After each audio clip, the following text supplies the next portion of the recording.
ദൈവനാമം മഹത്വപ്പെടുമാറാകട്ടെ. സമാധാന സന്ദേശത്തിലൂടെ എന്നെ ശ്രദ്ധിക്കുന്ന എല്ലാ പ്രിയപ്പെട്ടവർക്കും വീണ്ടും വരുന്നവനായ ക്രിസ്തുയേശുവിന്റെ നാമത്തിൽ എൻ്റെ സ്നേഹവന്ദനം. റോമാലേഖനം 12-ാം അധ്യായം അതിൻ്റെ 21-ാമത്തെ വാക്യം, തിന്മയോട് തോൽക്കാതെ നന്മയാൽ തിന്മയെ ജയിക്കുക. പരിശുദ്ധാത്മാവ് വ്യക്തമായിട്ട് ലേഖനങ്ങളിലൂടെ പറയുകയാണ്, തിന്മയോട് തോൽക്കരുത്. എന്നാൽ തോൽക്കരുതെന്ന് മാത്രമല്ല, നന്മ കൊണ്ട് എന്ത് ചെയ്യണം? ആ തിന്മയെ ജയിക്കണം. ദാവീദ് എന്ന് പറഞ്ഞ ഭക്തനായ ഒരു മനുഷ്യൻ ആ കാലഘട്ടത്തിൽ ശൗലിനെ ഒത്തിരി കാര്യങ്ങളിൽ സഹായിച്ചതിന് ശേഷം, ശൗൽ എന്ന രാജാവാണ്, ആ രാജ്യത്തിന് ഒത്തിരി സഹായമായതിനു ശേഷം ശൗല് ദാവീദിനെ കൊല്ലാൻ നടക്കുന്ന ഒത്തിരി ഭാഗങ്ങൾ ബൈബിൾ നമ്മെ പഠിപ്പിക്കുന്നുണ്ട്. ദാവീദിനെ എവിടെ വെച്ച് കിട്ടിയാലും ദാവീദിനെ കൊന്നുകളയാൻ ശൗലും കൂട്ടരും ദാവീദിന്റെ പിന്നാലെ സഞ്ചരിക്കുന്നുണ്ട്.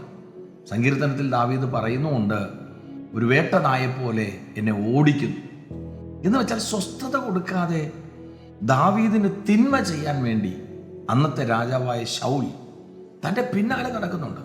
എന്നാൽ ഈ ശൗലിനെ ദാവീദിന് പലവട്ടം തകർത്തു കളയാൻ അവസരം കിട്ടിയിട്ടുണ്ട്. 1 ശമൂവേലിന്റെ പുസ്തകം 24-ാം അധ്യായം അതിൻ്റെ 4 മുതലുള്ള ഭാഗങ്ങളിൽ ശൗലിനെ ഒരു ഗുഹയ്ക്കകത്ത് വെച്ച് ദാവീദിന് കിട്ടുന്നുണ്ട്. ദാവീദിന്റെ കൂടെ ഉള്ളവരൊക്കെ ദാവീദിനോടൊപ്പം പറയുന്ന ഒരു ഭാഗമുണ്ട്. ദാവീദിന്റെ ആളുകൾ അവനോട്, ഞാൻ നിന്റെ ശത്രുവിനെ നിന്റെ കയ്യിൽ ഏൽപ്പിക്കും, നിനക്ക് ബോധിച്ചതുപോലെ അവനോട് ചെയ്യുക എന്ന് യഹോവ നിന്നോട് അരുൾ ചെയ്ത ദിവസം ഇതാ എന്ന് പറഞ്ഞു.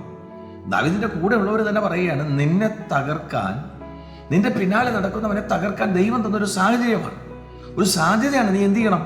നീ അവനെ തകർക്കണം. എന്നാൽ ആ ഭാഗത്ത് ദാവീദ് അവിടെ ശൗലിന്റെ വസ്ത്രത്തിന്റെ ഒരു ഭാഗം മുറിച്ചെടുത്ത് ശൗലിനെ ഒന്നും ചെയ്യാതെ ദാവീദ് അവിടെ നിന്ന് മടങ്ങുക. എന്നാൽ ശൗലിനോട് ഈ വിവരം ദാവീദ് പറയുന്നുണ്ട്, എനിക്ക് നിന്നെ കൊല്ലാമായിരുന്നു, പക്ഷേ നിന്റെ വസ്ത്രത്തിന്റെ ഒരു ഭാഗം ഞാൻ മുറിച്ചെടുത്തു എന്ന് ശൗലിനോട് ദാവീദ് പറയുമ്പോൾ ശൗൽ ദാവീദിനോട് പറയുകയാണ്, എൻ്റെ മകനെ ദാവീദേ, ഇത് നിന്റെ ശബ്ദമോ എന്ന് ചോദിച്ചു പൊട്ടിക്കരഞ്ഞു. പിന്നെ അവൻ ദാവീദിനോട് പറഞ്ഞത്, നീ എന്നെക്കാൾ നീതിമാൻ, ഞാൻ നിനക്ക് തിന്മ ചെയ്തിരിക്കുന്നു, നീ എനിക്ക് നന്മ പകരം ചെയ്തിരിക്കുന്നു. ആ ശൗല് തന്നെ ദാവീദിനോട് പറയുകയാണ് തൊട്ട് താഴോട്ട്, നീ രാജാവാകും, നീ ഉന്നതനാകും. പ്രിയരെ, ഒന്ന് നോക്കിയേ, ദാവീദിനെ കൊല്ലാൻ നടന്നപ്പോൾ, തകർക്കാൻ നടന്നപ്പോൾ, തനിക്ക് തിന്മ ചെയ്യാൻ നടന്നപ്പോൾ ദാവീദിന് വേണമെങ്കിൽ പകരം എന്ത് ചെയ്യാം? ശൗലിനെ തകർക്കാം.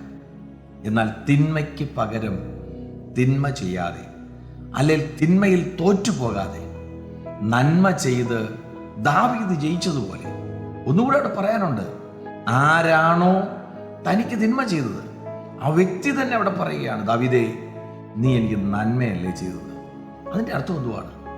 നന്മ ചെയ്ത് ശൗലിൻ്റെ മുമ്പിൽ ദാവീദ് ജയിച്ചതുപോലെ.